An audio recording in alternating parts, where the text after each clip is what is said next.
We've been to so many places lately. What do you say we take a day off from adventuring and just find somewhere nice to relax? Let Paimon think. Where are some nice places we could go?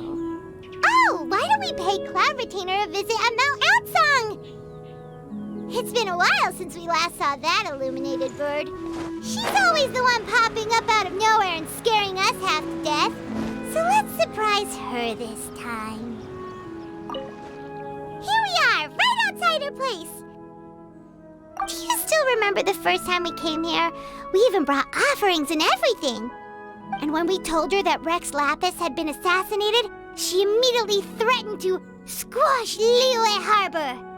Paimon thought she'd be impossible to get along with. But now that we've spent some more time together, she's really not like that at all. We probably don't need to bring any offerings now that we've gotten to know her pretty well, right? Still, Paimon's got some snacks around here somewhere, so if she really wants something, we could just use that. Huh? Traveler, did something catch your eye?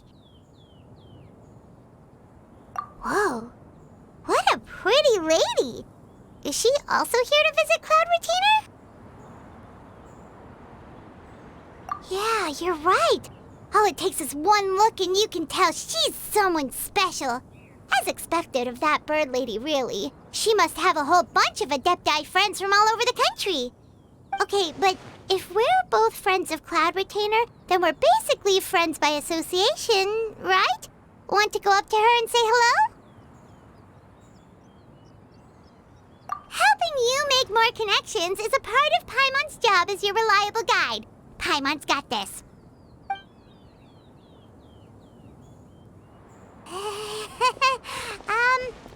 Hello?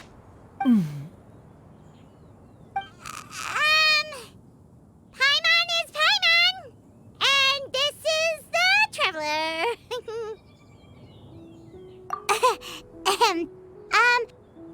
Paimon doesn't think we've met, but we're also friends of Cloud Retainer. May we have the pleasure of learning your name, Madam Adeptus? You two... What is this tomfoolery?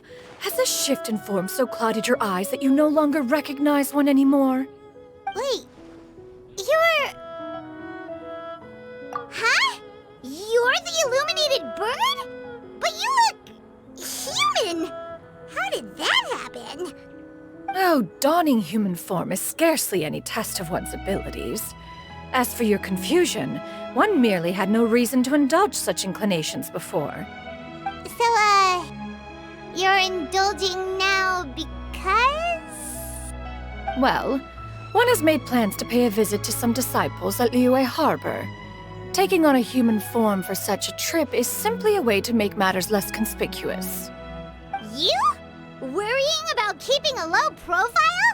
You're the one who likes to pop up out of nowhere all over the place.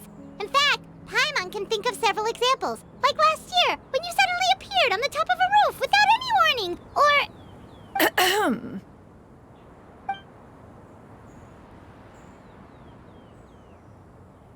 Hey, didn't we agree not to bring that up unless she asked? Oh? So you have taken care to follow the proper rules of etiquette after all. Most commendable.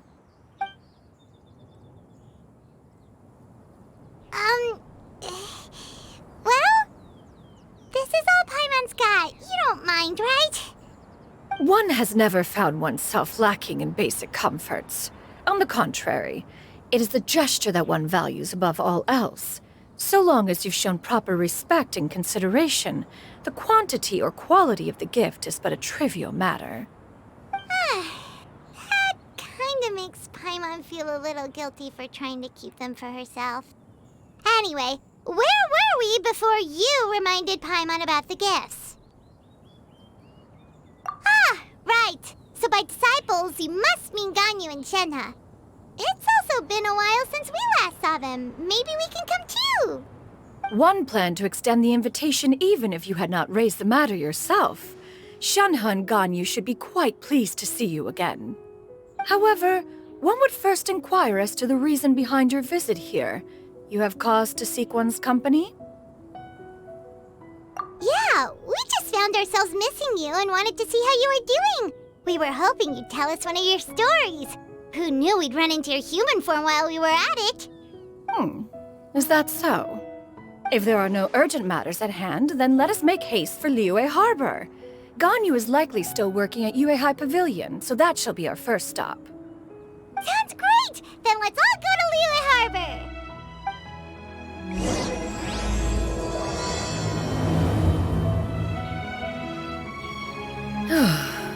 Ganyu has been quite busy with work as of late. One can count on one talon the number of times she returns to Mount Outsong each year. Shenhe has also secured employment recently.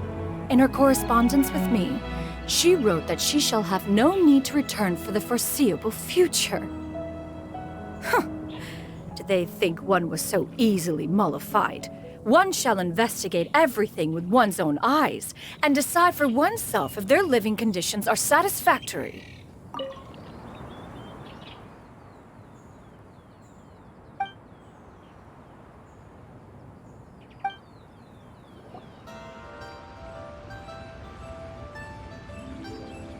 We're almost at Yuehai Pavilion! Hey, do you think Ganyu will be shocked to see Cloud Retainer like this? Guess we have no idea if Shenhe and Ganyu have ever seen her in this form before. Wait, where did she go? Why are you just standing there, Cloud Retainer? Quietly now. One shall stay here. You two can go and meet with her. But why? Isn't it better if we all go together? If one were to proudly proclaim one's presence, Ganyu would surely profess herself otherwise unoccupied and drop everything to attend to one's visit. One fears that would only result in her staying up all night to make up for lost time. One does not wish to trouble her. Conversing vicariously via you two shall suffice. Do remember to inquire as to her recent well-being. Again, do not mention one's presence here. Fair enough. Makes sense. All right, then, we'll just pass on your regards and... Cloud Retainer? Oh, busted.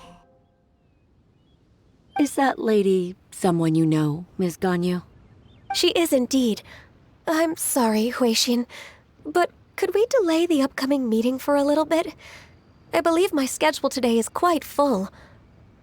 Although, perhaps I could move some work to later in the evening. Oh, not to worry, Miss Ganyu. I'll make the necessary arrangements right away. Thank you, Huixin.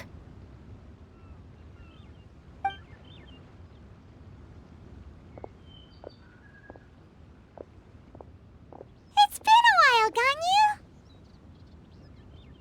Greetings. What brings you here today? And Cloud Retainer, too. It's been quite some time since I last saw you in this form. You are quite mistaken.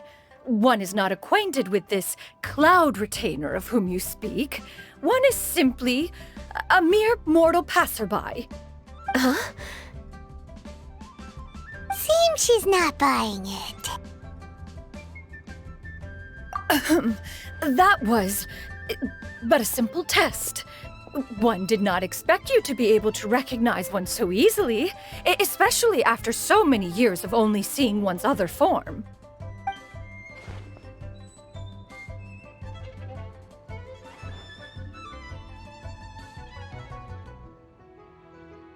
But recognizing you is, my responsibility as your disciple. An apt observation. One was simply passing by while attending to some important business. One thought it would only be fitting to pay you a visit while in the area. Wait, Paimon wasn't aware of any important... Cloud Retainer's right! We've still got something super important to do, so we can't stay here for too long today. Oh, is that so? But it's been so long since we last saw each other.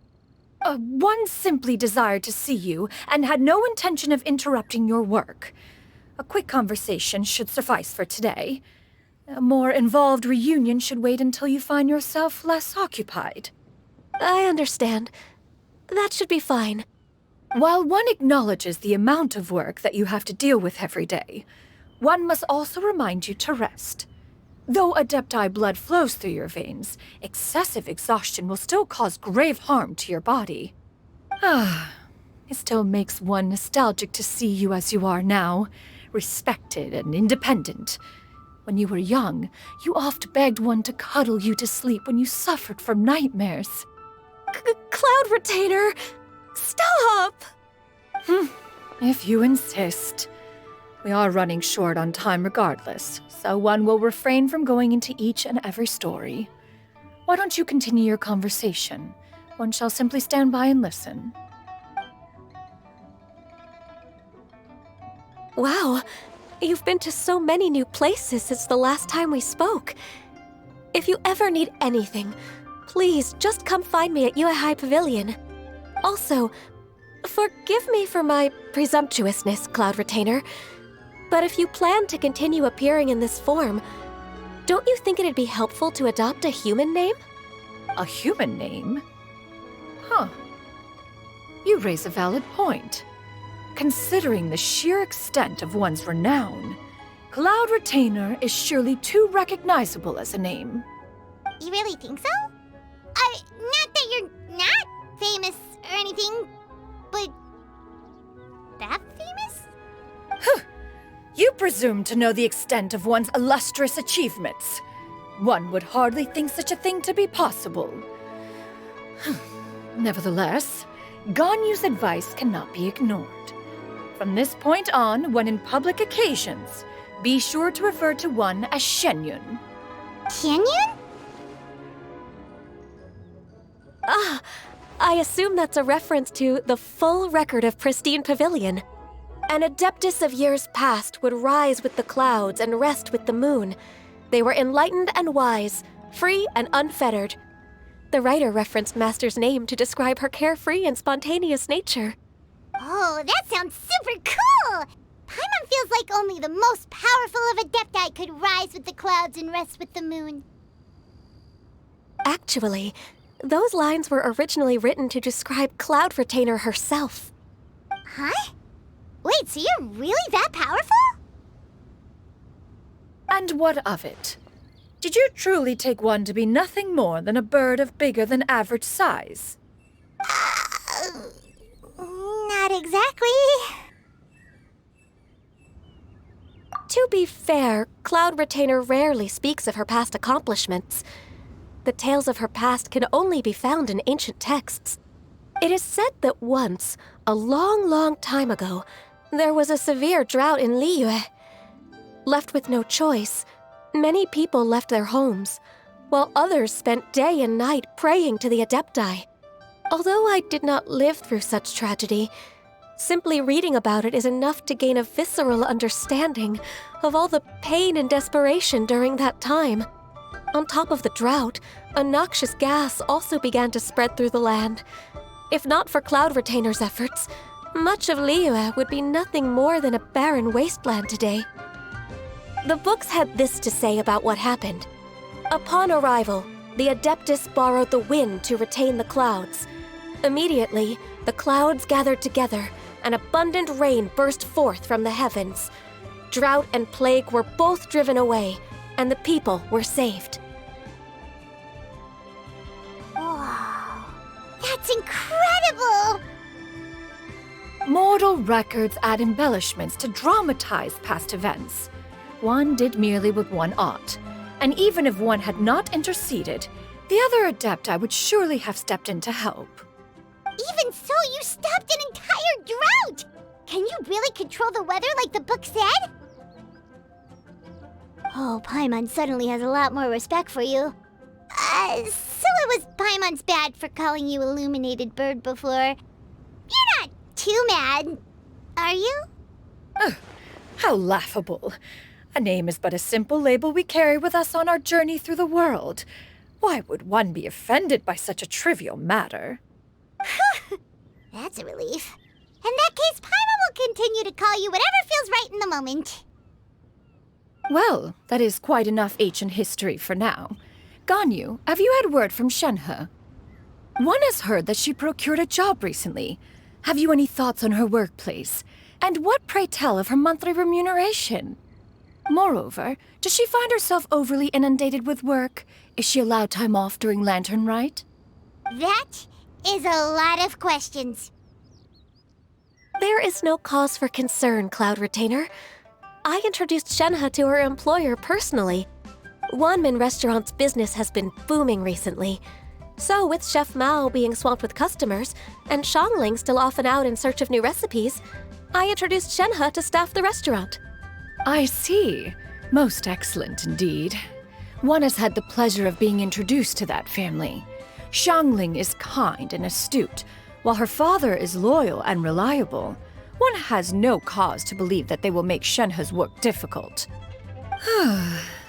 Now, it is almost time to partake in the victuals of noon. One shall visit Wanmin Restaurant in person and see how Shenhe is doing. Huh? But didn't you just say that you had something important to do? Can that wait until after we've eaten? You may return to your work, Xianyun. One shall see to this matter on one's own. There will be many an occasion to dine together in the future. One is certain the opportunity shall present itself most readily. Of course, Cloud Retainer. Please take care. Traveler, Paimon, I'll see you some other time. See you around, Ganyu! Paimon was pretty quick on the uptake there, don't you think? As soon as you mentioned important business to attend to, Paimon realized that you were just looking to cut the conversation short and not take too much of Ganyu's time. Is Paimon right? No, in fact, it was not an excuse. One is indeed visiting Liyue Harbor for an important purpose. Wait, for real? The moment is not yet upon us. Still, the truth will be revealed to you in time. Huh. She really seems to be playing up the whole mysterious Adeptus thing right now. Is it because we just heard that cool story about her powers?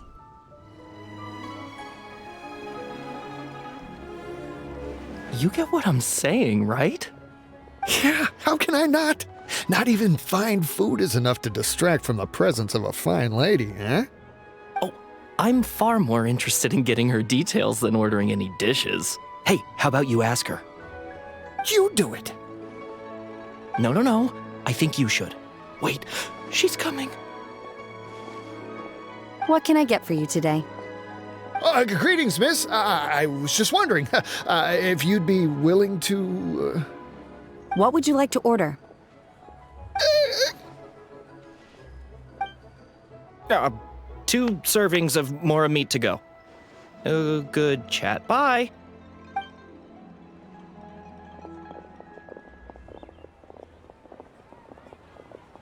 Shenhe! Welcome. It's been a while. May I take your order? Don't welcome us as guests and greet us as old friends in the same line. It's weird. Mm-hmm. Oh, and this is? This is Miss Xianyun. Master? Huh? One does not recall ever revealing this form to you before. How were you able to ascertain one's true identity with such ease? I've trained and lived with Master for more than 10 years. I would recognize you no matter what form you take. You... Is something the matter, Master? Hardly. One simply learned of your employment from your letter and came to check on your well-being. And check out the great food, too! Indeed. It's almost lunchtime. My apologies. I'm still on the clock and can't talk for very long. Well, if it isn't the Traveler and Paimon, are you here for Shenhe? The lunch rush isn't in yet, Shenhe. So I've got things covered for now. Go ahead, sit down and enjoy some time with your friends. I'll let you know if things pick up. Thank you, Chef Mao. Woohoo!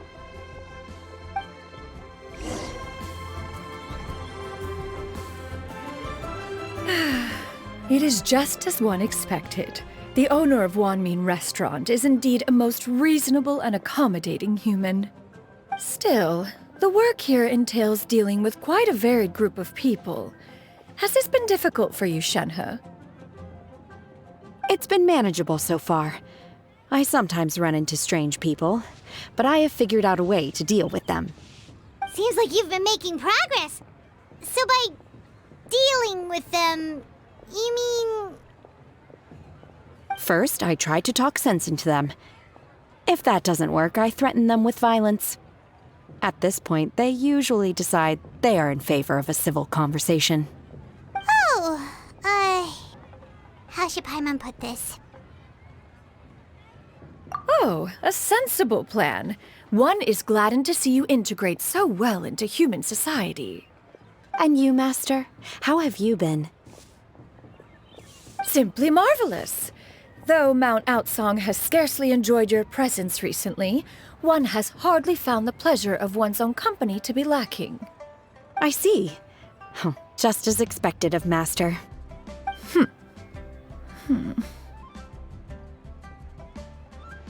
I have missed Master quite a bit too. Even though work has been busy lately, I've already had a conversation with Chef Mao about taking some time off soon to visit Master. Oh, you did? Do make note of such matters in your letters in the future. There's hardly a need to keep one in suspense. Whoa, her mood shot up just like that. By the way, Master, since you are in Liyue Harbor, have you had the chance to visit Ganyu? Indeed. She is similarly preoccupied with her work. There was time only to exchange a few simple pleasantries. Ganyu told us the story of Cloud Retainer's name. It was amazing. We never knew how powerful she was before. I see.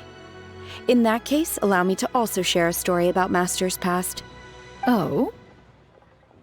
Is that a problem, Master? I believe this to be a good topic of conversation. No, not a problem. One was simply caught off guard. But no matter. Please, proceed. One is most curious to see how much of one's own conversational prowess you possess. Master once participated in a race against Mooncarver. After Mooncarver lost, he insisted that Master's ability to fly gave her a natural edge in such a contest. In response, Master agreed to forego flying in return for being able to use one of her devices in the race. Mooncarver accepted, only to find Master with a brand new device on the day of the contest. Huh, what kind of device was it? It was a mechanical vehicle made out of iron. What was it called again? Oh, an electro-powered bicycle? Oh, you refer to the bicyclical Thunder Flashmobile. One spent 49 days conceptualizing and crafting it. It need only be infused with adeptal energy, and it can cover thousands of miles in one day. Oh, it boggles the mind why Mooncarver ever supposed he might best me in a contest of locomotion. Though he sprinted with all his might, he could barely keep up. Alas, the one flaw of my mechanism lay in its weakness against mountainous terrain. One was thwarted mere seconds from victory, when it was thrown off course and failed to make it across the final stretch. Truly a most unfortunate turn of events. Anyway, do go on, Shenhe. Master, that was the end of that story. Is that so? With you gone, one has seldom felt the desire to call upon those old fossils for another contest. What is a race without spectators, after all? Have you been lonely, Master? Lonely? At one's age, entire human generations come and go in the blink of an eye. Even one's own self-directed musings can span several days and nights. 'Tis a most foreign sentiment. The mere mention of it is preposterous. What is the reason for that look upon your face? It's nothing. It's just...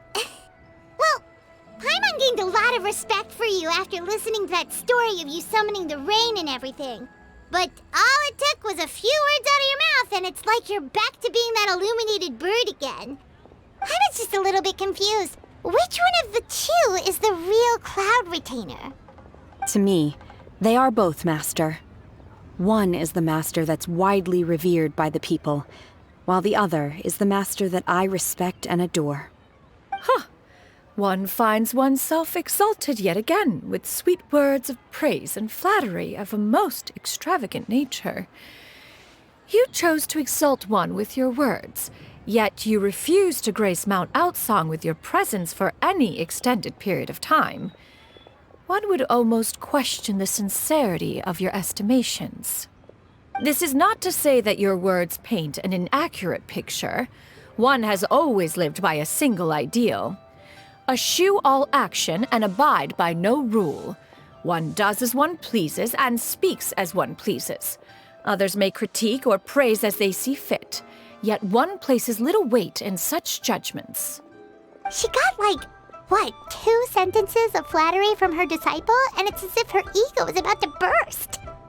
Do you have any empty tables?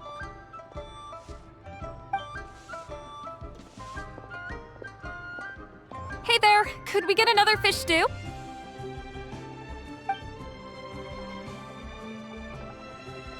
I'm hearing more guests come in. I should get back to work. All right, good luck with the lunchtime rush, Shenhe. Mm-hmm. I'll try my best.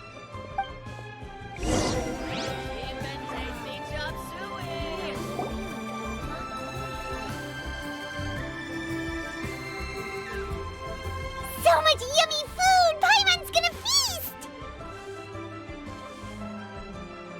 One is fond of all kinds of delicacies and delights in a multitude of flavors.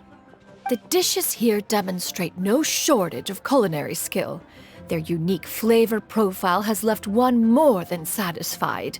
In fact, one has been struck by quite the fit of inspiration. One has already begun to conceptualize the next generation of supreme cuisine machines. Everything's so tasty! A bit too hot at times, but still super tasty. I'm sorry, miss, but our tables are full. Shall we try somewhere else, Granny? But it smells so delightful. Can we really not eat here? My poor legs can't go on for much longer. Well, you could always check with some of the other guests and see if anyone's happy to share a table. Okay, I'll ask around.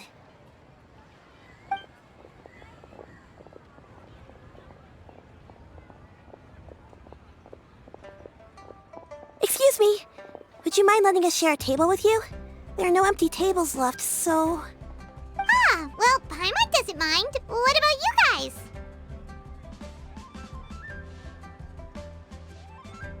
Great! Thanks so much. My name is Xianyun, and this is my granny, Yuendai. Granny? Yep. Is there something wrong with that?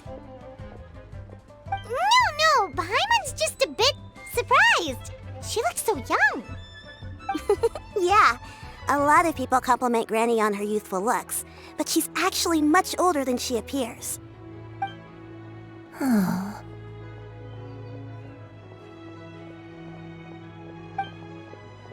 Granny? Why don't you take a seat? Come on, it's not polite to stare. Huh.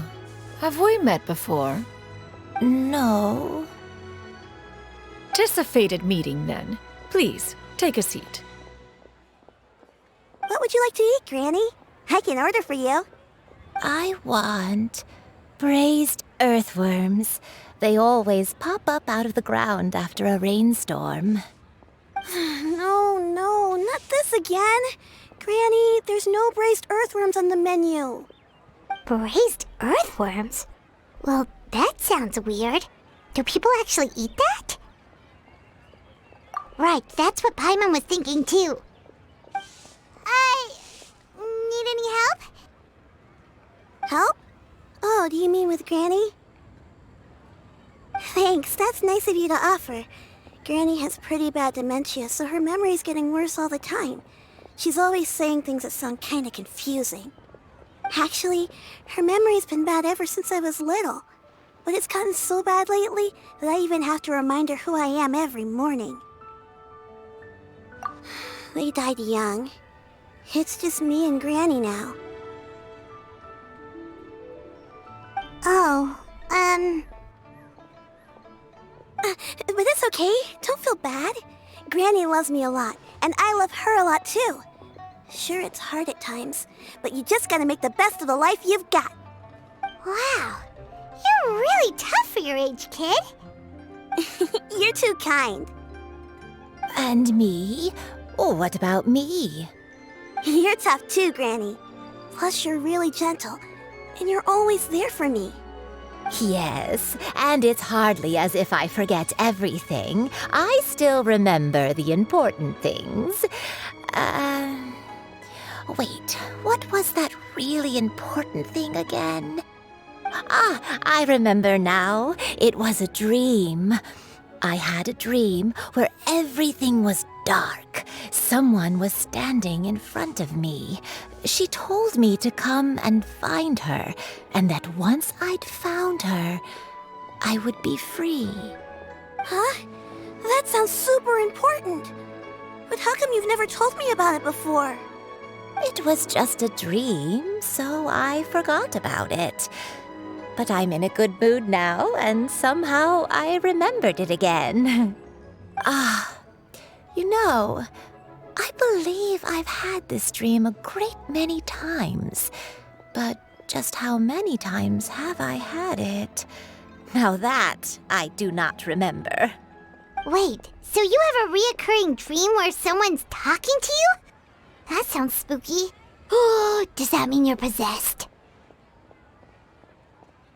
Unlikely. Her eyes are clear and her breathing remains calm and level. One sees no signs of possession. Are you sure?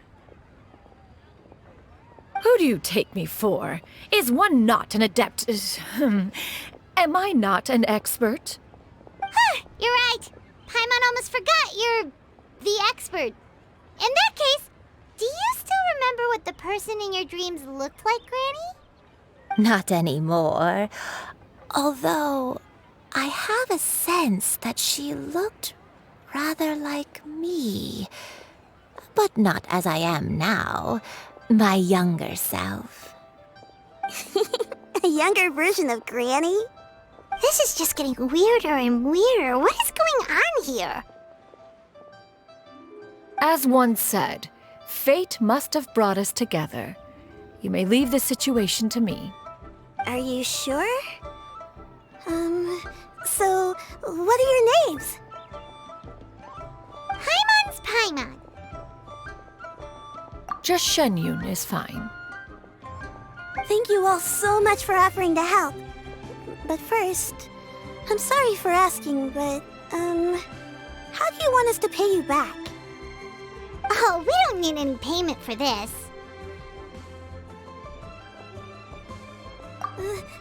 Thank you so much. You're welcome. But Miss Xianyun, what exactly can we do to help out this Granny? All we have to go off is that dream. Where do we start? That is elementary. Since her dreams portray her younger self, then we shall retrace the steps of her youth. Once we have revisited those places, her memories will likely return. Sounds like a plan. So, Granny, do you remember which places you went to when you were young? Why, of course I do. The heavens above, the earth below, the wispy clouds, and the emerald mountain streams. Okay, taking that as a no. I might have an idea. Once, when I was really little, my dad told me that Granny used to be a martial artist heroine who saved loads of people from a disaster. If it's true, then maybe they wrote about it in the history books or something. A martial arts heroine? Oh, Shinto knows tons about Liyue's chivalric traditions. If anyone knows about the heroes of the past, it's him. Let's go find him at the Feiyun Commerce Guild. Are you leaving already? But I'm still hungry. I'll go order some food, Granny. If there's nothing on the menu you especially want, I'll just get a few different things. It seems we must part ways for now. The Traveler and Paimon are bound for the Feiyun Commerce Guild, while Yuendai and Shuyu shall remain here and partake of their lunch. As for myself, I have matters to discuss with Streetward Rambler. Streetward Rambler? Oh, you mean Madam Ping! Precisely. Let us meet at Yujing Terrace once you are ready. Where are you going, Granny? Don't you like the food? Fresh milk. I need to buy you some fresh milk. Milk? Why? You need to drink milk before eating, or the spicy food will make you cry. Hush, little one. Don't cry. Granny, you're forgetting things again. I'm not a little baby anymore. I can eat spicy food now. Even the super spicy dishes, like their fish stew. I can eat 2 whole bowls, no problem. Wonderful. Oh, wonderful. My darling granddaughter is all grown up.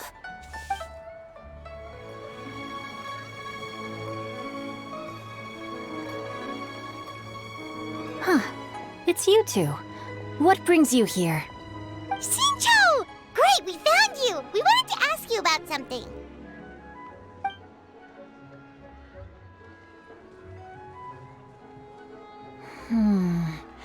That's not a whole lot of information to go off of. I don't know if I can say for sure.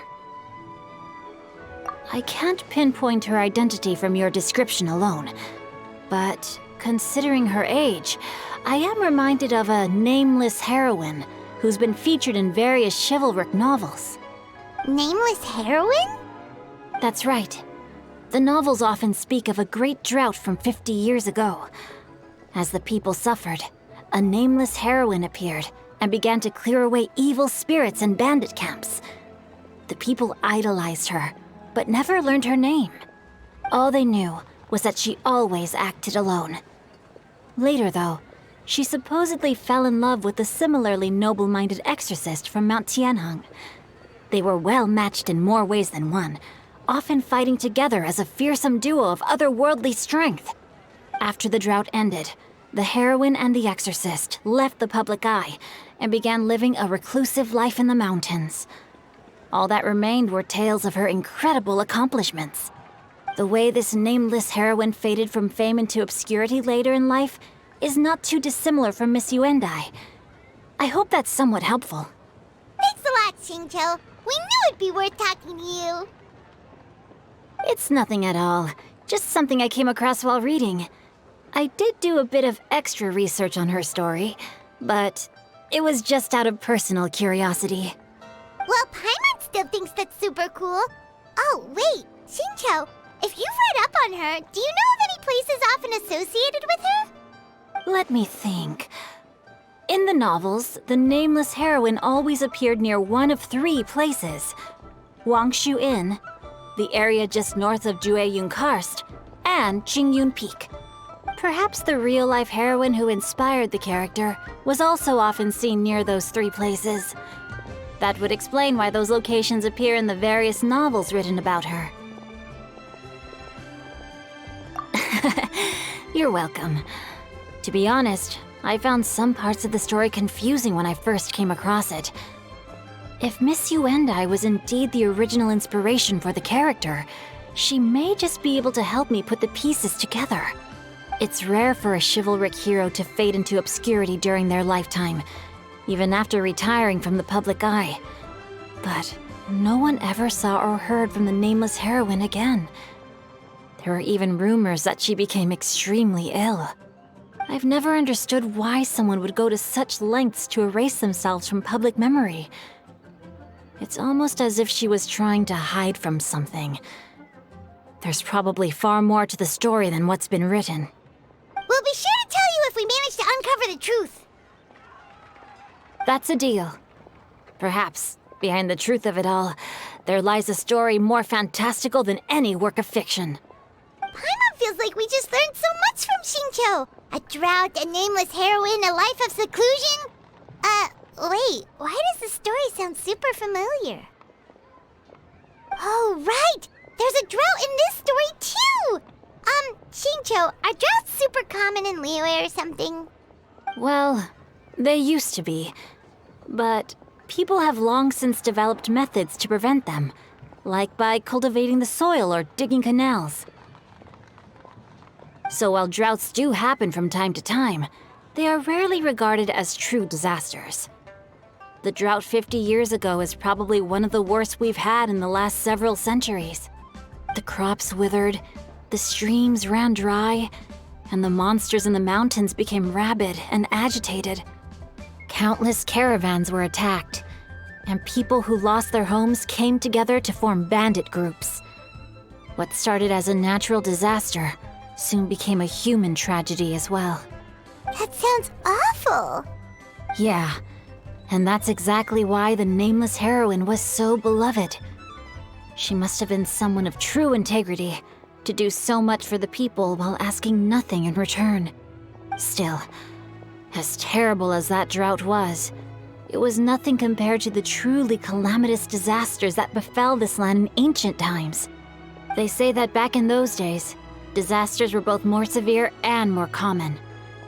Only the strongest of Adepti could hope to dispel the ruin and devastation. Do you have any other questions? We're good for now. We're just going to head back and meet up with Miss Xianyun and the others again. Paimon hopes that Granny Yuendai will be able to remember more of her past. She used to be a great hero who saved many people. So sad that she can't recall any of it. Anyway, we'll be off now. See you some other time, Xingqiu. Thank you so much for your help. It's no problem at all. Safe travels. Time erases everything. Even the greatest of heroes will have their legacy reduced to the small fraction of their deeds that were committed to paper. But I think the magic of chivalric novels lies in the way you can catch glimpses of a noble soul from a few mere paragraphs. I have recorded the tune that you requested. I hope it will be of help to you. Oh, thank you. Straightward, Ping, what has amused you so? Oh, it's no serious matter. I was just reminiscing about the last time I saw you in this form. Time has wrought such change in this world, and yet you appear just the same as ever. Time has little bearing on one's existence, nor has one keenly felt its effects whilst dwelling at Mount Outsong. Nevertheless, Ping, one would like to seek your counsel on a personal matter. Oh, why so formal all of a sudden? I must say, you're making me a little nervous.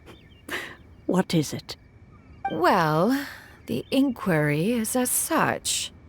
Approximately how much more would one need to afford a comfortable life in the harbor, not unlike the one that you yourself lead? It does not require as much as you may think. Still, do you mean that... Cloud Retainer, Madam Ping! What are you two talking about? Nothing save for some trivial matters. Have you unearthed any useful details? Xingqiu has a theory, but let's save it for when Chuyu and Miss Yuendai have joined up with us again.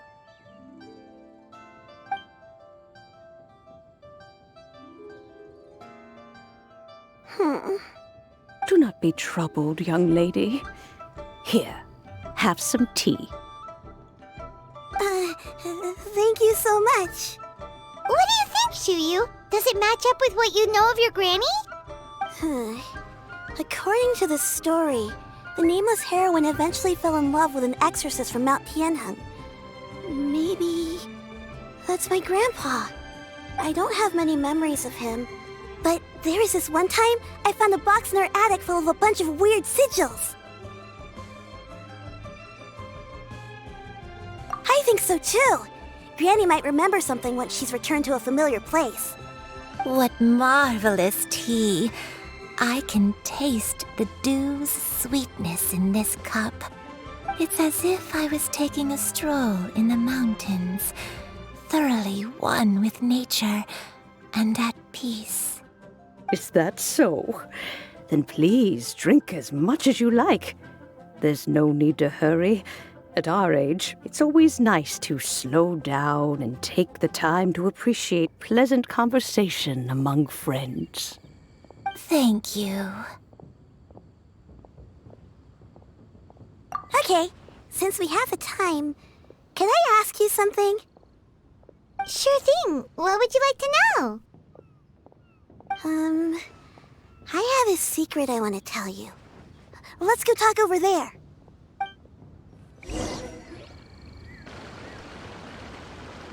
What's wrong, Xianyun? Well, I've been kind of meaning to ask ever since we started talking in the restaurant, but are you guys all adepti in disguise? Oh! How about that? Well, you guys just seem super special. Plus, I think I might have heard Miss Xianyun call herself an adeptus. Oh, must have been a slip of the tongue. Xianyun, since you were the one who, misspoke, maybe you can explain to Xianyun here what you really meant by that. One is indeed an adeptus. Is that of some concern to you? Huh? I knew it. Well, one time when I was a little kid, I saw a pure white illuminated crane. I had this super high fever, and Granny wasn't around. I was feeling all icky and gross. But then this snowy white crane flew down from the sky. She put me on her back and flew me to her cool Adeptus house and fed me some sort of magic potion. When I woke up, I was already back in my bed and my fever was gone. I really wanted to thank her, but I was too sleepy to stay awake, so I never got the chance. So, I just kind of wanted to ask if maybe any of you have ever met an Adeptus like that? A pure white illuminated crane? The only two we've ever met are blue and white and black and brown. Have you ever met one that's pure white, Cloud Retainer? Never has one met an adeptus with such features. One surmises such a description is but a hyperbolic embellishment that oft results from narrative accounts. That's weird. Was it really just a dream then? Well, even if it was just in my head, it doesn't matter that much anyway. All I really want is to help Granny recover her memories. I'm really grateful for all your help. Leave it to us! Now that we know the 3 locations, we just need to visit them one by one. Let's go to Wangshu Inn first. Okay, I'll go get Granny.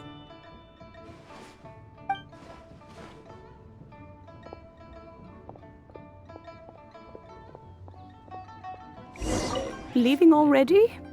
Well, just remember that you can come over for a cup of tea anytime. Wangshu Inn. Wangshu Inn. Do you remember this place, Granny? Yes. The fish here is very delicious. And if you look out into the distance, you can always spot a bird that's been left behind by its flock. I believe I used to have a room here. It had a window. Yes, I spent a lot of time looking out that window. Which room was it again? Let me look. I'll come with.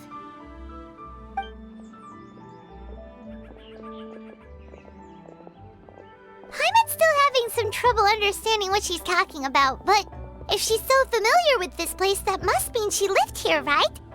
Wait, huh? Whoa! Shao! What are you doing here all of a sudden? You scared the living daylights out of Paimon!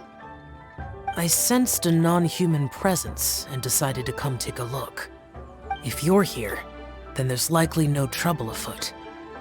I suppose there's no cause for concern.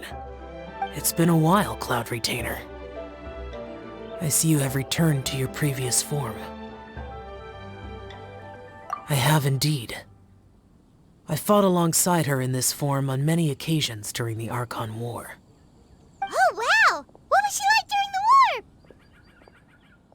Oh, wait, let Paimon take a guess. Was it anything like this?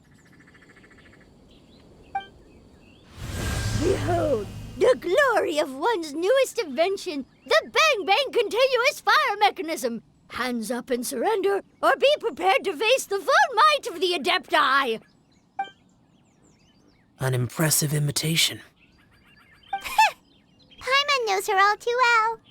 Even so, Cloud Retainer was not always as ostentatious as you describe.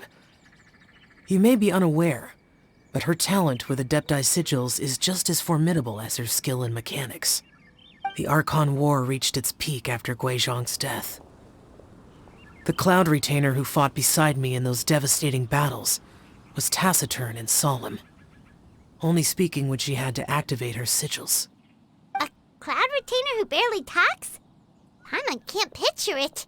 But what happened after that? If you were so powerful in your human form, why did you decide to take up your bird form again? Once one had bid farewell to the world of mortals, what use would one still have for such a shape? When dwelling between mountain and forest, away from the struggles and troubles of the mortal world, a mortal form is hardly the most fitting of choices. After the war, Cloud Retainer retired to Mount Outsong, only revealing herself to the occasional visitor, and always in her avian form.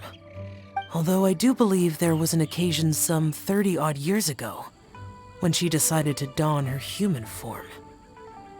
I believe it was for the purpose of... One believes there is little need to relive bygone matters. Granny, are you okay? Back then, at this place, Perhaps this conversation should end here. I shall take my leave now. Should you encounter any trouble, you need only call my name. However, given that you are traveling with Cloud Retainer, I trust you are in good hands. Everyone! I think Granny is finally beginning to remember her past. Slowly now, calm your mind and recount what has been recalled. A long time ago, I stayed here to recuperate from my illness. Huh. So what Xingqiu said was true! You did fall ill! Was that why you went into hiding? I don't remember. I'm very sorry, but I can't even remember the name of my illness. The only thing I can remember is that it took a great toll on me, and there was no cure for it. I was confined to my room in Wangshu Inn, where I spent many days unconscious. I'd come to every once in a while and stare at the migrating birds outside the window. It was a solemn sight. I remember crying, but I'm not even sure I knew why. One day, I met a traveling merchant. Upon hearing of my illness, he sold me a bottle of soul-revitalizing tea pills. He told me that the pills were concocted using Adepti blood and could be used to alleviate my symptoms. Sure enough, I made a full recovery. My illness remained dormant for several decades after that. Wait, but if your illness remained dormant for several decades, are you saying that what you're going through now is just a relapse of what happened all those years ago? And it was all thanks to the pills that you managed to keep the symptoms in check? Paimon's brain kinda hurts. Do you remember anything else? I'm sorry, I don't. Oh, if only I wasn't so useless. Hey, you're not useless. You've done so much for me. Watched me grow up. Raised me. How could you say that about yourself? Oh, fret not, dear child. Granny was just a bit frustrated. That's all. The recovery of a person's memories is a gradual process. Finding pieces of one's past is always superior to not finding anything at all.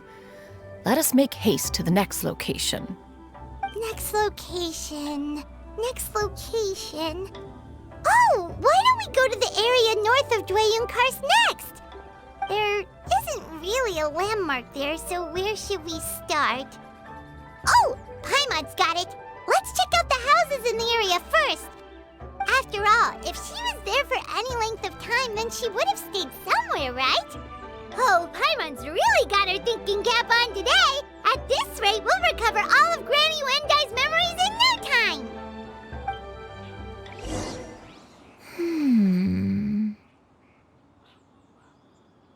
I don't remember this place at all.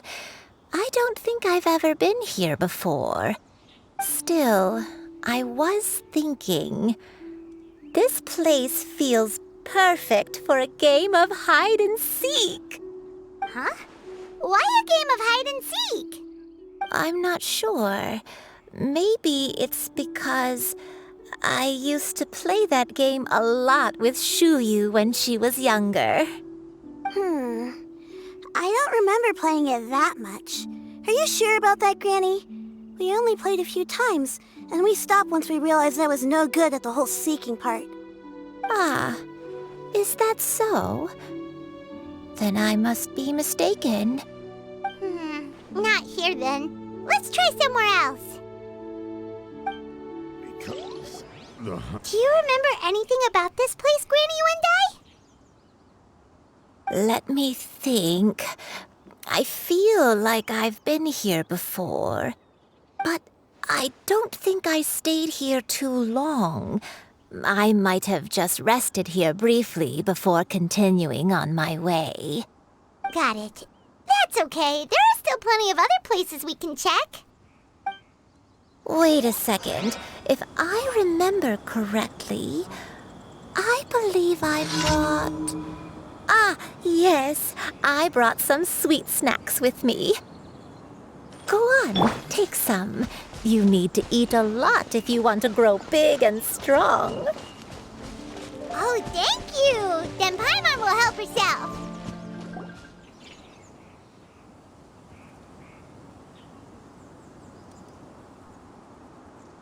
Paimon sees an abandoned house! Why don't we take a break over there?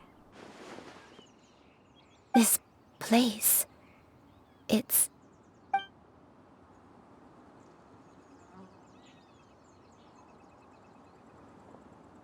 Did you remember something, Granny? I remember. Shuyu, this is where your father was born. It was a moonless night. I had been injured, so your grandpa was supporting me. We fled together with some being in the fog behind us in hot pursuit. I had exhausted my strength when the labor pains came on, so we took refuge in this house. Your grandpa set up a barrier outside, but neither of us knew if it could hold the monsters back. I remember that night. I remember falling to my knees, reciting a prayer over and over. I alone am the source of this sin. Punish me as you wish for forsaking my oath, but spare my innocent child. Sin? Oath? Did you do something wrong? I don't know. I don't remember. I only remember praying in the darkness with all my strength until the sun finally rose again and the fog cleared out. Eventually, the house was filled with the sound of my baby's first cries.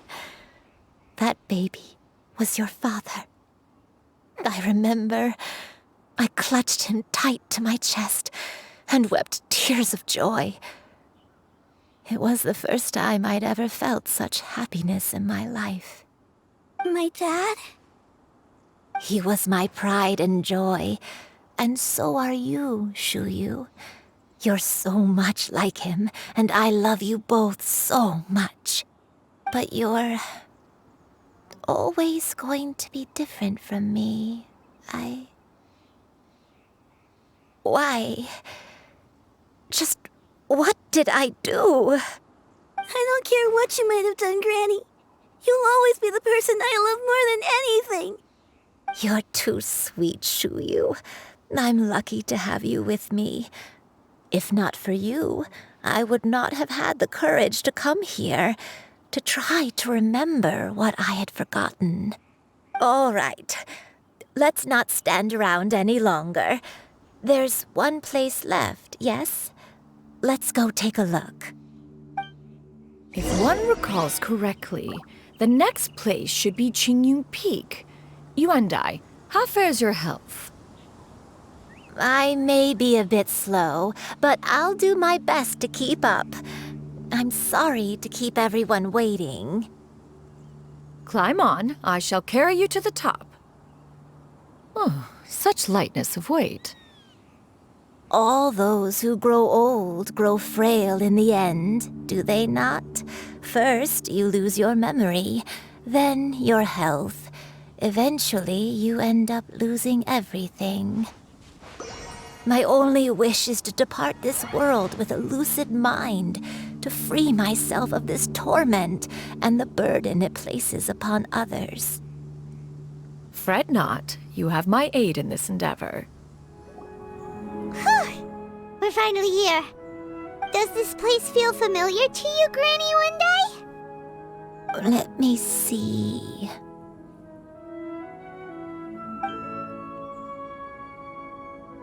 How strange. Have I lived here before? When we were at Wangshu Inn and the abandoned house earlier, though I couldn't remember everything, I still felt a sense of familiarity.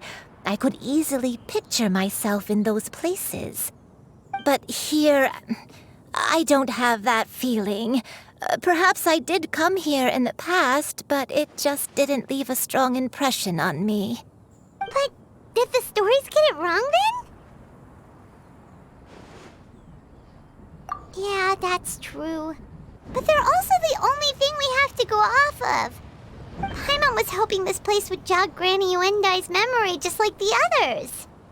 I'm sorry to disappoint you too. It's all right. We're not going to give up yet. We'll figure something else out. Just you wait. Thank you. If only I could remember. Huh? That way. What's that mountain? Oh, let Paimon look! Huh? Isn't that Mount Outsang? Looks like we've come full circle. Mount Outsang. Mount Outsang. Granny, are you okay? Don't push yourself, Granny. It's okay if you can't remember. You shouldn't do something that makes you sad. Mount Outsang, what am I really? Mount Outsang holds some familiarity to you? It does, but I can't go back. Are you feeling unwell? My head, it feels all heavy and dizzy. What is wrong with me? Cloud, Miss Xianyun, is there anything you can do? Let us go to Mount Outsang. But... Fret not, all will be well. You and I, you have already given more than enough to the pursuit of this endeavor. You may leave the rest to me. I've prepared something that can aid you in suppressing the fear in your heart and restoring your lost memories. It currently resides at Mount Outsang. Wait, really? When did you do that? I never leave anything to chance. All will reveal itself when we arrive.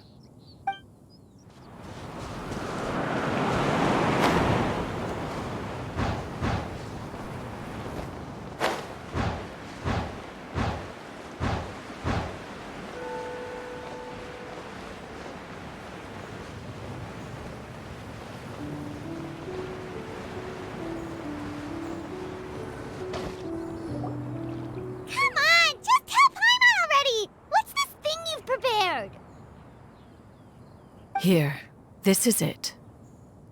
Huh?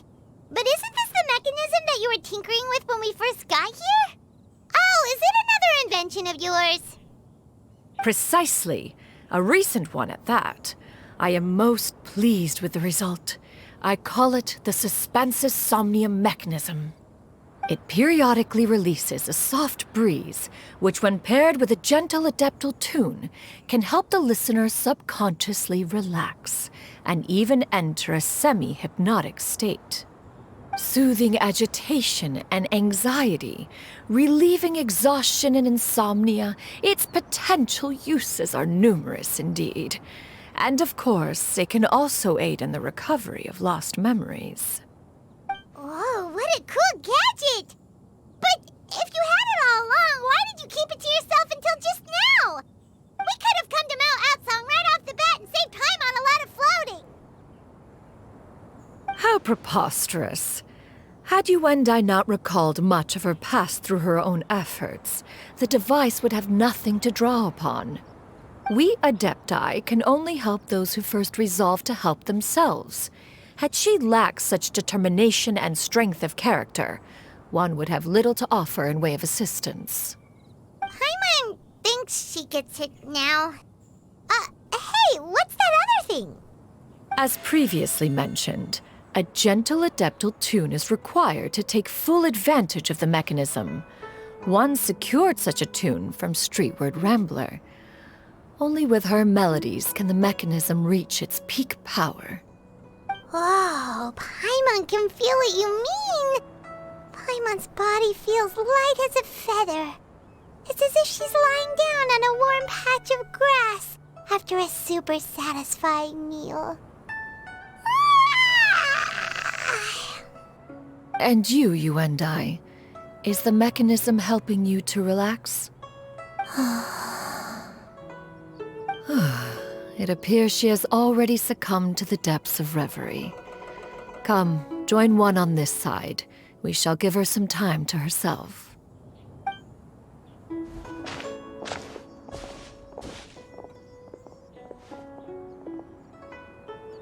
The drought is over. But why do you look like you want to cry? The potion.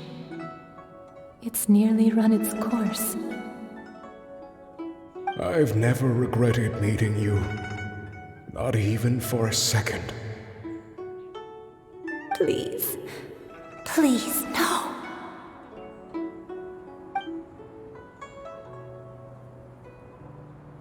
Have you forgotten? This is the world you left behind. One of gentle breeze and morning dew, perfectly straddled betwixt the realms of heaven and earth.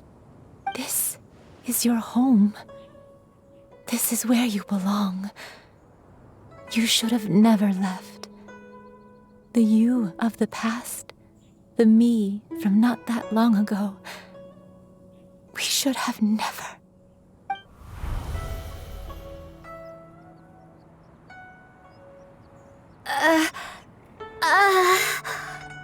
So that is the truth. No wonder this place is so familiar. Granny! Granny, are you okay? Cloud Retainer. Your memories have returned? Wait, did you just call her by her full name? Does that mean you already knew each other? Yes. I now remember everything. Everything. Granny, please don't cry. I'm here. I'm here. Oh, don't worry, my dear child. Granny is fine. I'm so sorry, everyone. You've gone to so much trouble on my behalf. It's all come back to me now. The most important thing that I had forgotten was the truth of what I once was. One can sense the guilt that now plagues your conscience. Reclaiming a truth long buried is sure to come with a myriad of complex emotions. Perhaps one should recount the story on your behalf while you compose yourself. No, it's okay. Now that I've remembered, I must face my memories head on. Shuyu, everyone, I cannot thank you enough for all your help. I'm ready to tell you my story, if you're willing to listen. Please, Granny, don't force yourself. What happened in the past doesn't matter. I love you more than anything. Nothing you say can change that. I know, dear child. My feelings for you are exactly the same. It is for this reason that you deserve to know the truth. Some time ago, I made a terrible mistake. One for which I could never atone. Is this the sin that you mentioned in Xianyun Karst? What happened?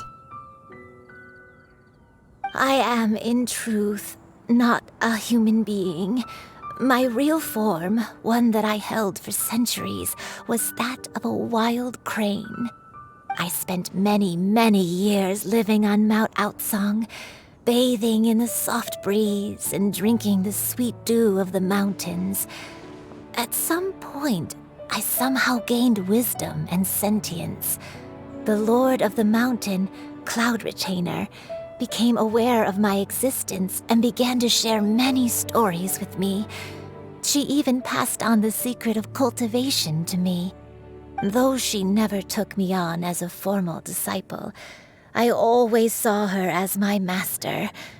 Whenever she took out her tools to work on mechanisms or new inventions, I would also stand next to her and watch.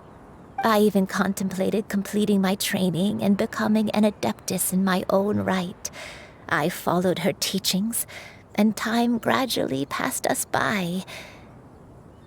Until that fateful day 50 years ago.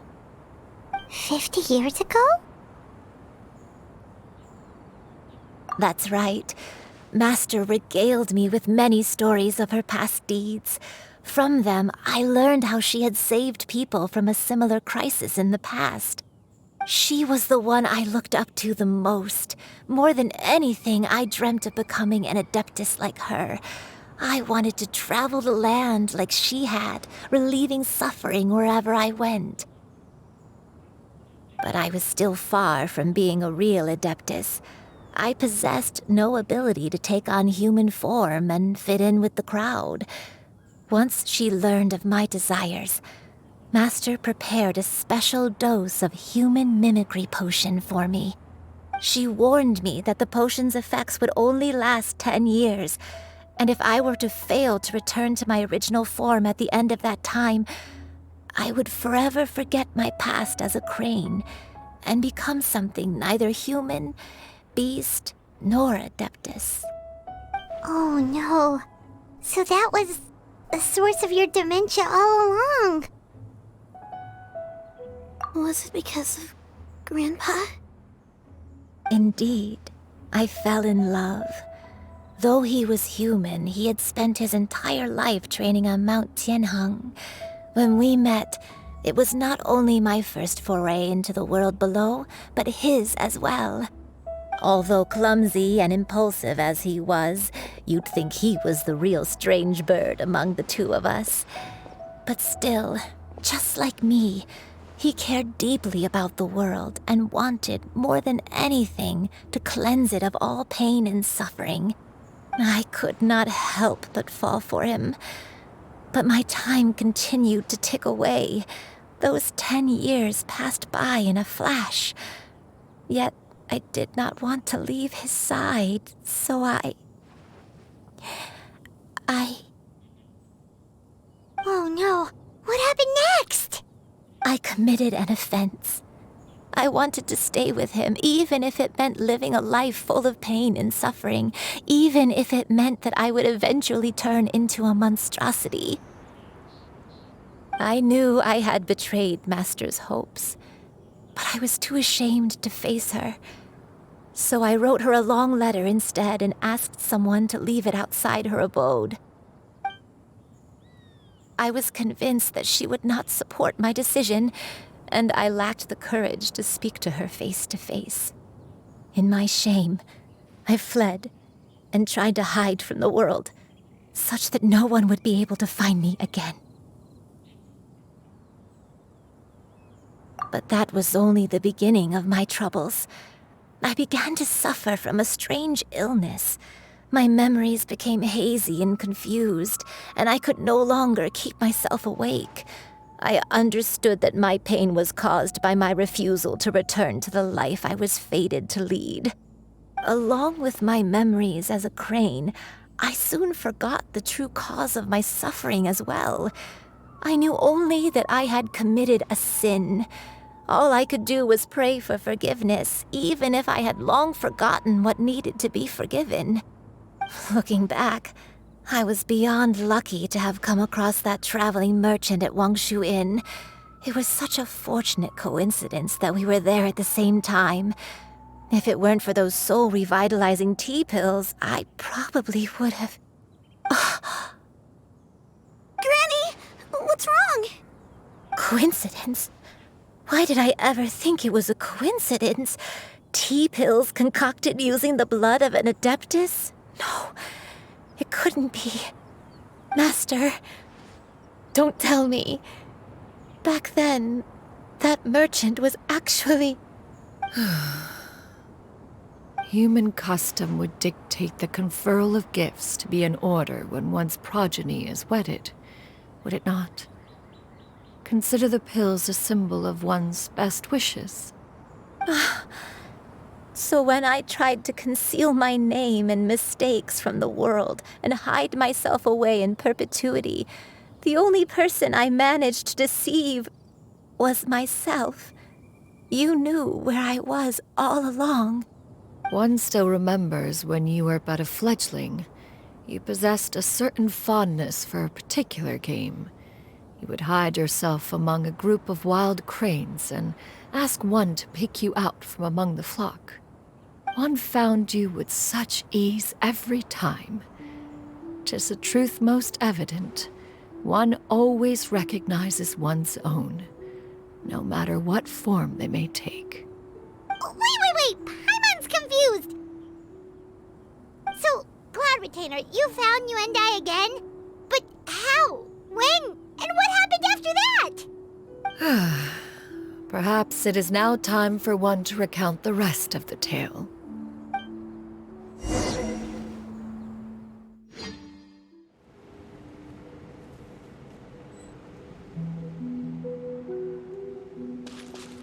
One was furious upon receiving your letter. Seized with anger, one set out to bring you to your senses.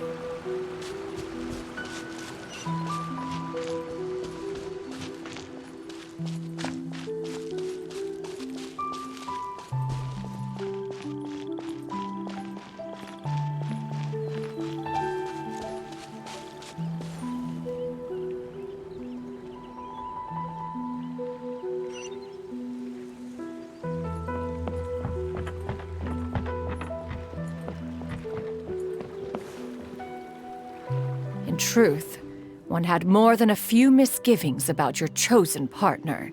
As an exorcist, his talent was lacking. One could hardly say his skill with sigils was any better.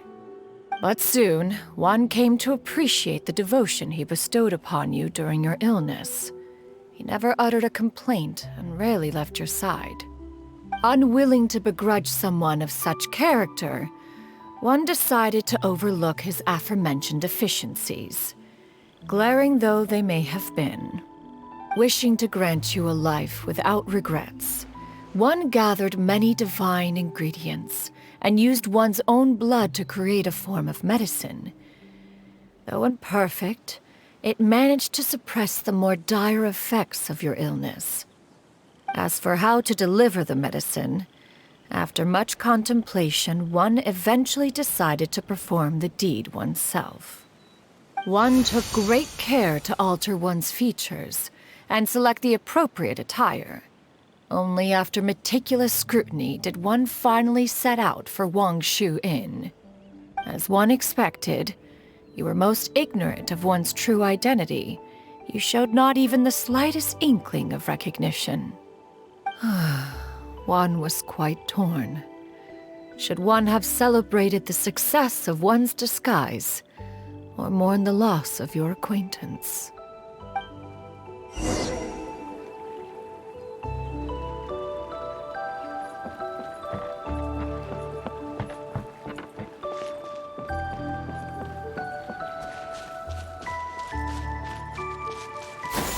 Skyward!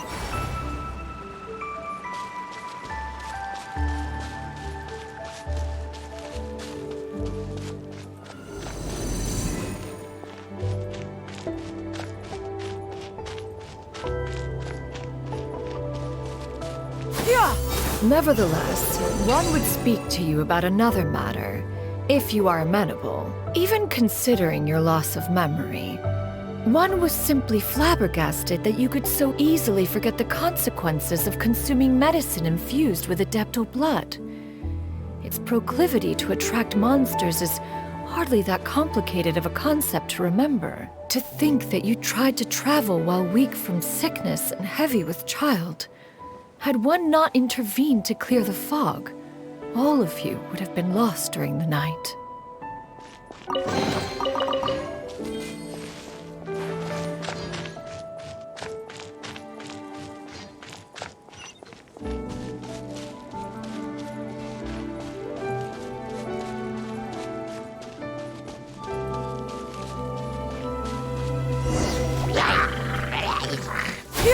Skyward!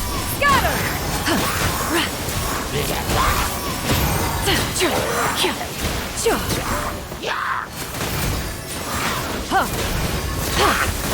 Skyward! Seize the skies!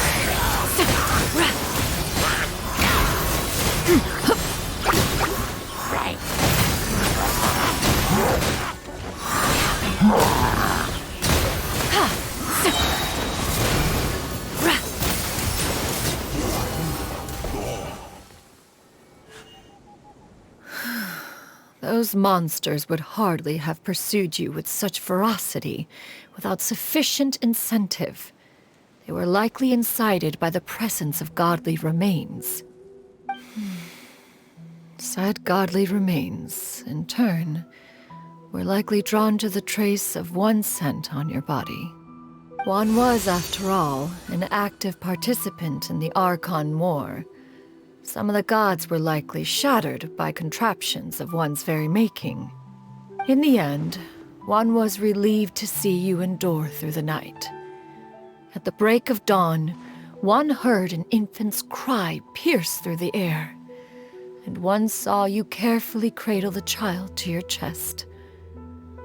Although certain mortal matters remain foreign to me, one could not help but be moved by your joy. To see you happy, that was more than enough.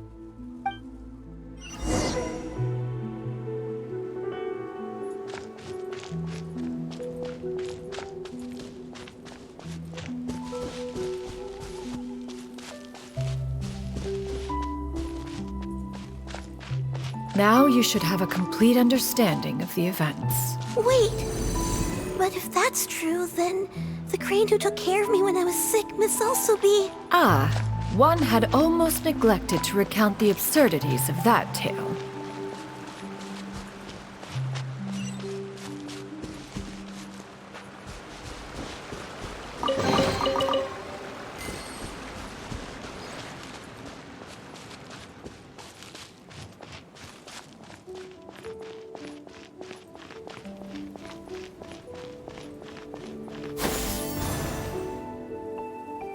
Just as Xianyun troubled one with her antics, so did you give one many a headache. Upon finding you burning with fever, one made plans to bring you back to one's abode for treatment. However, upon seeing one's form, you began to cry, refusing to get on one's back. When one asked you why, apparently you believed that one could not possibly be a true Adeptus, because all illuminated cranes are white from tip to toe. One had no choice but to apply powder to one's body to conceal the variegated nature of one's appearance. You became more than amenable enough when one stood before you devoid of any other coloring. It bears mentioning, however, that as a crane, Yuandai was nearly entirely pure white in color. Though you had never encountered her in that form, you still recognize the essence of her being. Perhaps fate brought you two together in more ways than one. Now all has been revealed. One owes you an apology, Yuandai. One recognized you upon your very entrance into Wanmin Restaurant. One has always viewed you as a disciple of equal standing with Ganyu and Shenhe. Indeed, one wished to bring your story to a satisfactory end with this visit to Liyue Harbor. Still, one could not reveal your identity right away. Had one simply informed you of all you had lost, all those cherished memories would merely have become the fictionalized account of another. Memories are most meaningful when recalled by those who lived through them. Would you not agree? Even if the process was painful and arduous to experience. Have you any further inquiries? Master, I must ask. If you found me all those years ago, why did you leave me be, even though you knew about my mistake? Why did you not bring me back to Mount Outsong by force? One has never regarded your action as a mistake. It was a simple choice, nothing more. When it is time for one's progeny to leave the nest, it is the responsibility of an elder to let them fly free. Yet, when your wings grow weary and the night grows dark, just know that you always have a place to which to return. 'Tis a refuge referred to by many a name in mortal writing. Home, nest, haven. Whatever its denomination may be, its essence remains quite unchanged. One speaks, of course, of a place not unlike one's own abode. One's disciples are free to come and go as they wish, yet the door remains forever open to those who wish to return. One rather hopes you count yourself among them. Thank you. Thank you so much. You and I. One expects you too have sensed the rapid deterioration of your condition as of late. Have you not? 40 years ago, you chose a path without a future. Though one used one's own blood to provide you with a few decades of extra time, it merely delayed the inevitable. One may have extended the path, yet one was unable to alter its final destination. Even the power of an adeptus has its limits. Had your condition continued to deteriorate, you would have forgotten your life as a human entirely. In the end, you would have turned into a creature lacking in the ability to even comprehend its own monstrousness. Fortunately, you were able to avoid that scenario by reclaiming your memories. Though one sped the process along by providing some guidance, the result is entirely a reflection of your own effort. So, what's gonna happen to Granny? One will help her reclaim her original form as a wild crane. If it be fated, she may recover her sentience one day. She's gotta go back to being a regular crane, huh? Master, you've already done more than enough for me. I don't know how I could possibly repay your kindness. This is a better result than I could have ever hoped for. How much time do I have left? Not long. The transformation is imminent. Granny? Please don't leave, okay? You're all I have left. Please. Don't be sad, dear child. Granny has led a wonderful life. My only regret is having to leave you behind. don't forget to eat well, okay? A growing young lady like yourself needs lots of good food to grow big and strong. Promise Granny you'll take good care of yourself when I'm gone. I promise, Granny. I'll do whatever you say. Good girl. Good girl. Don't worry. It's not goodbye forever. Granny's gonna become the most formidable crane in all of Mount Outsung. Granny will train day and night. I won't stop until I can turn into a human without having to rely on anything but my own power. When that day comes, we'll be able to live together again. You and I. How's that sound? Good. That's a good girl. Even though we won't see each other for a little while, as long as we both work hard, we're sure to meet again someday. I'll eat well, Granny. I promise. And I'll wait for you, no matter how long it takes. I'll wait for you to come back. That's a good girl. Then Granny really has no more regrets. I'm so sorry, Master. Thank you for everything.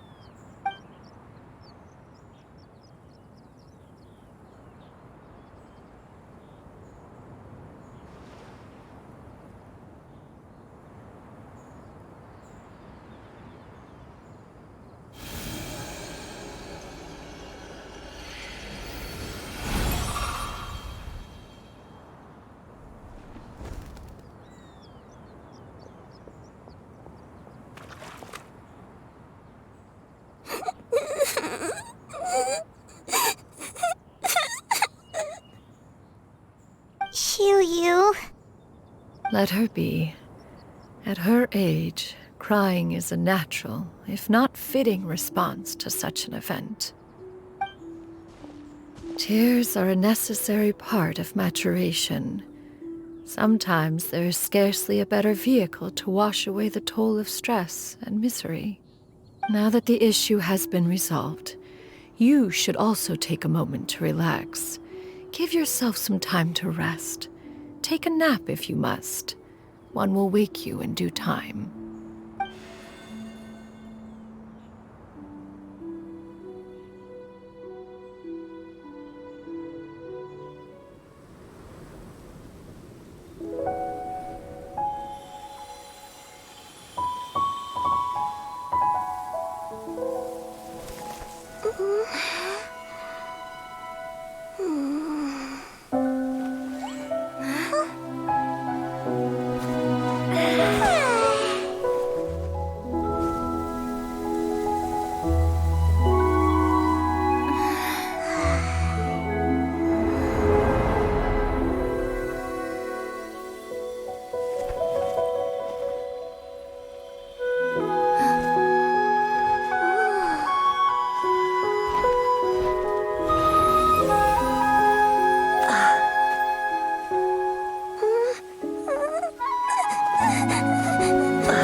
We would see each other again, that our days of separation would finally end, and all my troubles would be behind me.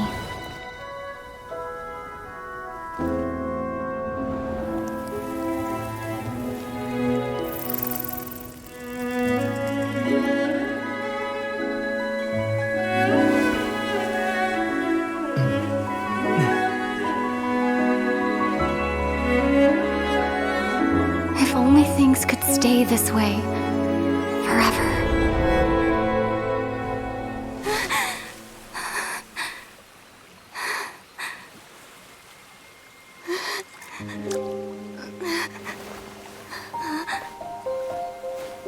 A nightmare? Curious. If you're relaxed, shouldn't your dreams be pleasant? It was a good dream. It's just... You weren't ready to wake up.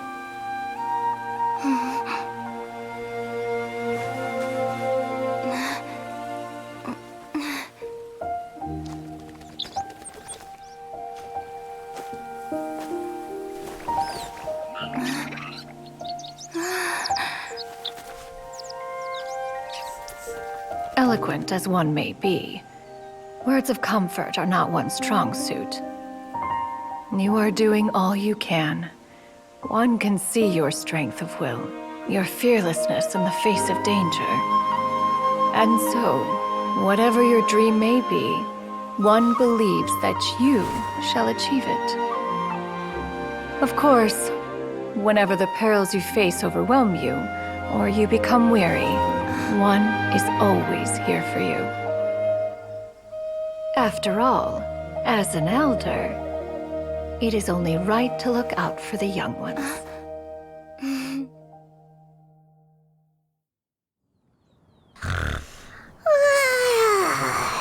Grilled chicken drumsticks. Huh?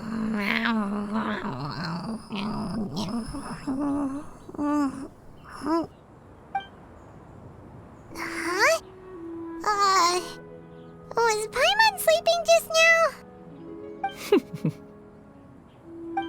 Oh, Paimon wasn't talking to you. Paimon had a dream about eating grilled chicken drumsticks, that's all. Madam Adeptus? Oh, Xianyun, you're awake. How do you feel? I feel a little better. Thanks.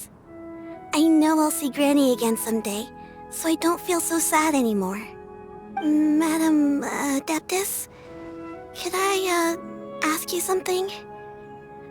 Would you take me in as a disciple?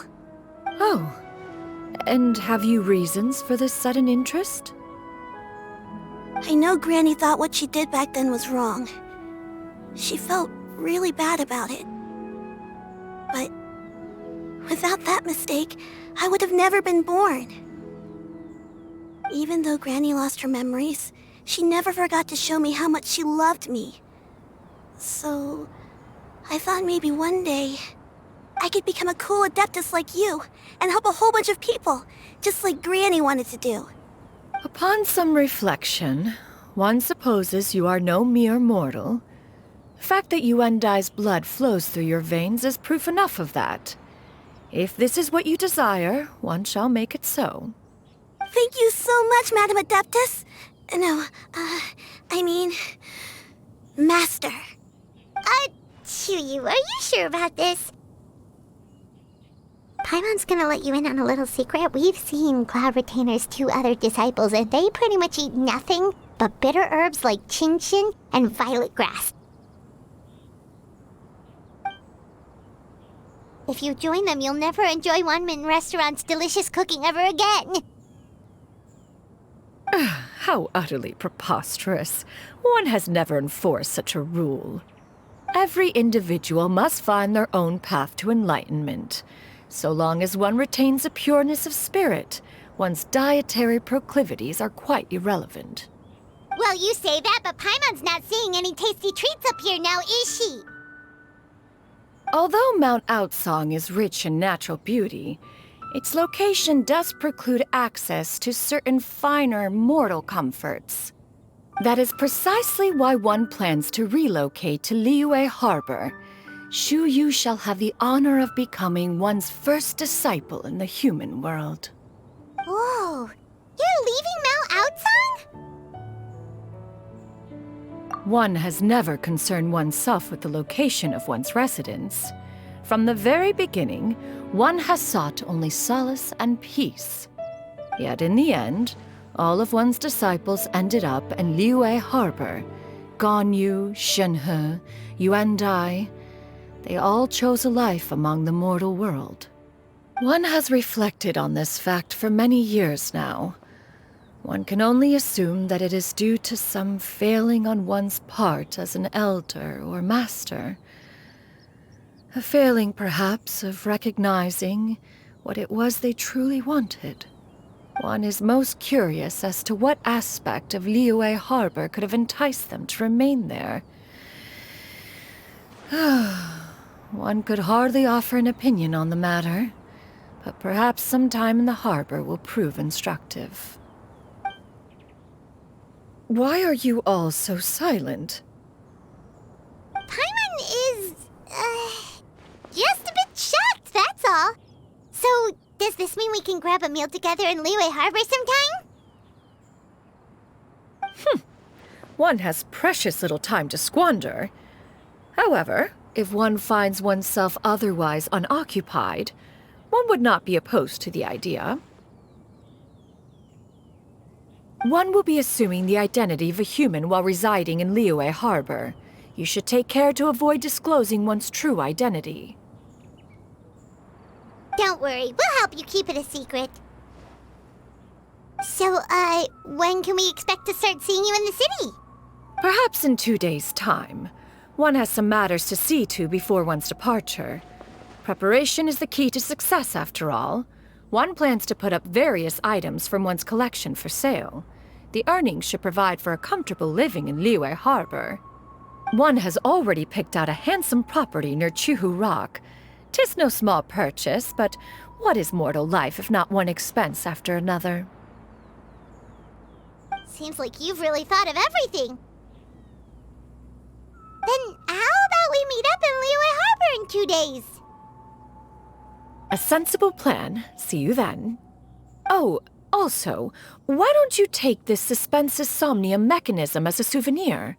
Anytime you should feel ill at ease in the future, you may try quieting your mind and sitting in meditation as you listen to its melodies.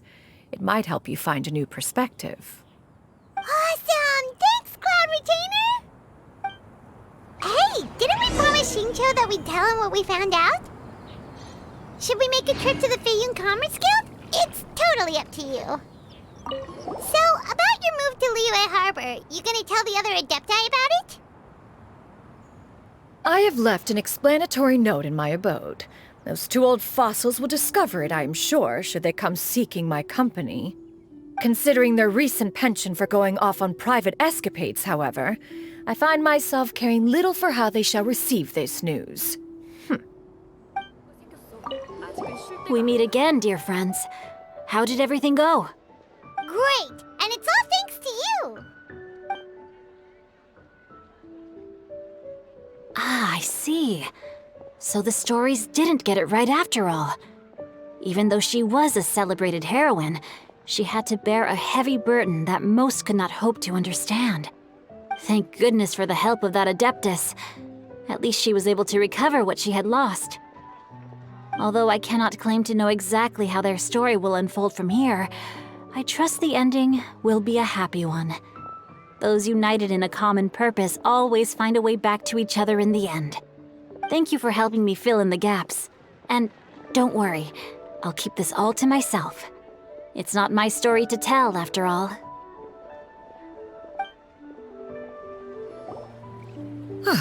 Your concerns are excessive and unfounded.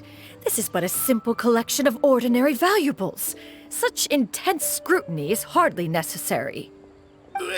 To be quite honest, your insistence on that fact is my primary cause for concern. In what way are any of these ordinary? Every single item here could be worth more than everything I own combined. I simply can't risk shelling out that kind of mora without proper scrutiny. If I'm wrong, I would never be able to earn it back, not even if I worked every single day for the rest of my life. I have to be careful. Yes, you can never be too careful. We're here, Cloud. Miss Xianyun, what are you guys arguing about? Ah, perfect timing. This ignoramus is questioning the authenticity of my wares. I'll have you know, these items have remained untouched in my personal collection for several hundred years. To question their legitimacy is pure folly. Several hundred years? Indeed. They're family heirlooms, you see, passed down over many generations, as families are wont to do. Yep, they've definitely been around a while. We can vouch for her on that one. Hear that? Had I not found myself in need of Mora, I would scarcely have had the heart to part with them. Indeed, you should consider it an honor to even have the opportunity to behold them with your own eyes. Doubt their authenticity any further, and I may just decide to take them to another buyer. Whoa! Please don't go! I apologize for any insult, miss. You see, I know full well that I lack the knowledge to judge the true worth of these items. If you could wait but a moment, I've hired an expert to appraise them for me. He should be here shortly. An expert, you say? Very well. I will wait for a little while longer then. Traveler, Paimon, this is my new residence. If you have cause to seek my company in the future, this is where you can find me. Master! Oh, it's you two again. Hello. Xianyun! You got a new outfit! It looks great on you. Mm-hmm. Master made it for me. I like it too. Huh? You know how to make clothes? Do I know how to make clothes? With the support of the proper mechanism, sewing is hardly a challenge. Master, I brought in most of my stuff. There's a few boxes left, but they're kind of heavy, so I just left them outside. Fret not. I shall help you move them into your room. Actually, I should probably sort through my stuff a bit first. Everything's kind of messy right now, so maybe you could, not look yet, Master? Yeah, that'd be great. It appears my young apprentice has her own fair share of secrets. No matter. Do what you must, child. Now, this expert you mentioned, when can we expect their arrival? Soon. Ah, there he is! Here, allow me to make some introductions. This is Mr. Zhongli, a well-respected consultant at Wangshang Funeral Parlor and an expert in all manner of valuables and antiques. Mr. Zhongli, this is Miss Xianyun. She's the one who's looking to sell the collection of valuables I mentioned earlier. Huh.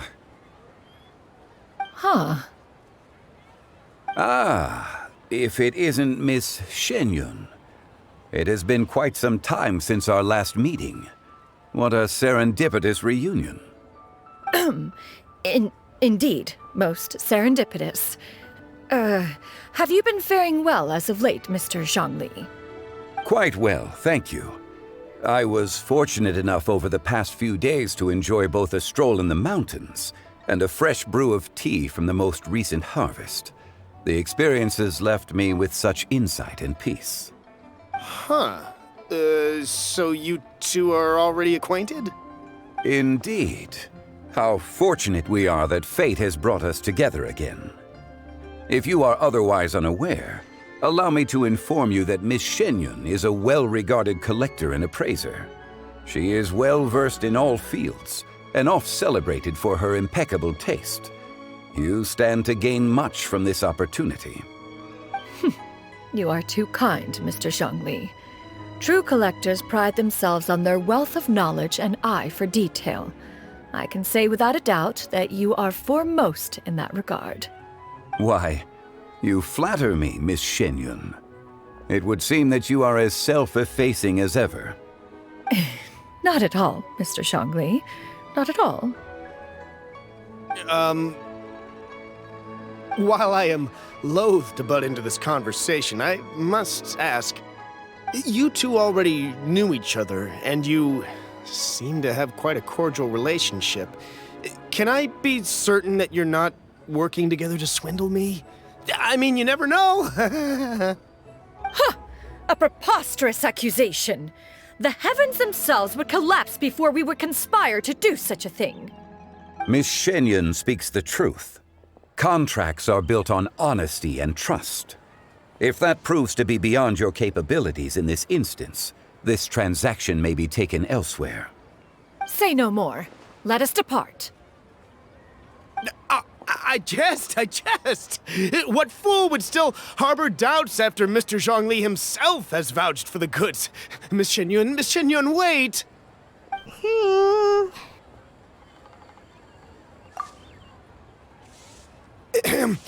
I deeply apologize for doubting you, So, Mr. Zhongli, could you please give me a final verdict on the value of these items? There is no cause for concern. They are indeed rare and precious valuables. Take this mechanism, for instance. Though one may not immediately perceive its purpose, its structure and appearance are exquisite enough to merit it a place in any fine home. The same can be said for this one here.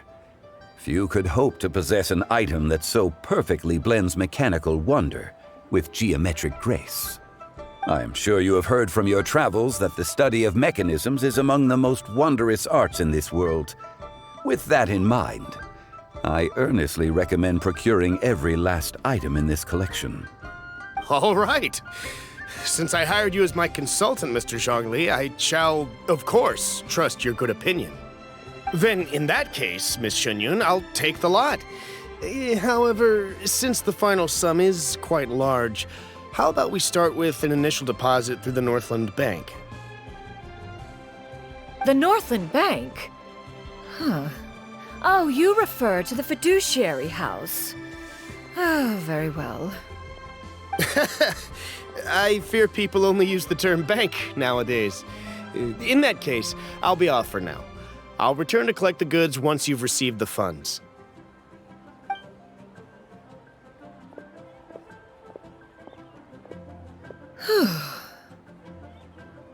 Zhongli!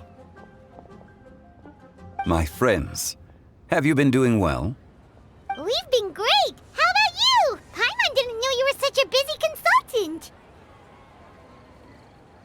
My days have been quite pleasant as well.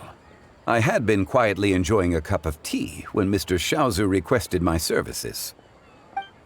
As for you, Miss Xianyun, I presume you must be looking to settle in the city?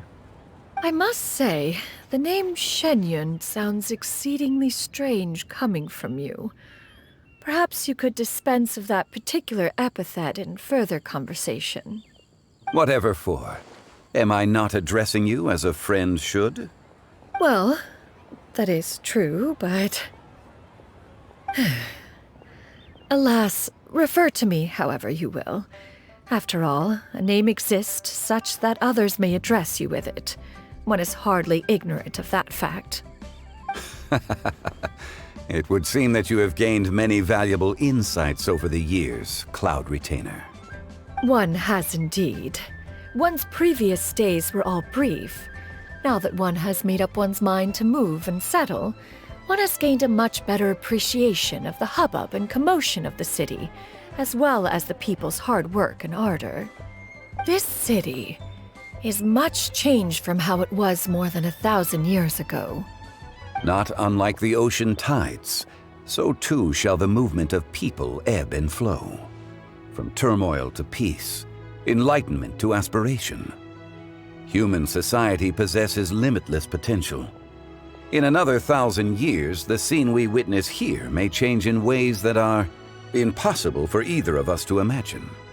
All right, that's enough reflection for one day. No need to get all sentimental on us. You make a valid point, Paimon. Now that the sale has concluded, what say one plays the host as we try some specialty dishes together? One must profess great interest in trying bamboo shoot soup. Perhaps you have forgotten, Cloud Retainer, but I once tried my hand at that dish. You were at the table on that occasion, so logic dictates that you should have already tried it. Oh? What occasion was this? It was a reunion between friends several centuries ago. Alas, you must have been too preoccupied to secure yourself a portion. Or perhaps our other companions simply availed themselves of faster reflexes on that occasion. Huh! Hardly. 'Twas most certainly out of consideration for the others in attendance. In but a moment, one will show you what it means to have a true deftness of hand. It is settled then. Bamboo shoot soup, mora meat, crab roe tofu, triple-layered consommé. We shall enjoy the lot. One has already passed word to Shenhe and Ganyu to make a reservation. It is prime time for them to meet one's newest disciple. Is that agreeable to everyone? It should be a most splendid occasion. Shu Yu, come now, it is time to dine. Ah, this gentleman over here is Mr. Zhongli. He is, A humble employee of Wangsheng Funeral Parlor. Pleased to make your acquaintance. Nice to meet you too, Mr. Zhongli. That should be everyone, right? Let's go! Sounds good. Actually, Master, have you ever tried Adeptus' temptation? I heard it's impossible to stop eating after even just one bite. You know, 'cause it's super tempting and stuff. Is that true? That sounds rather implausible. Although with the right preparation, certain dishes can be too delicious to resist.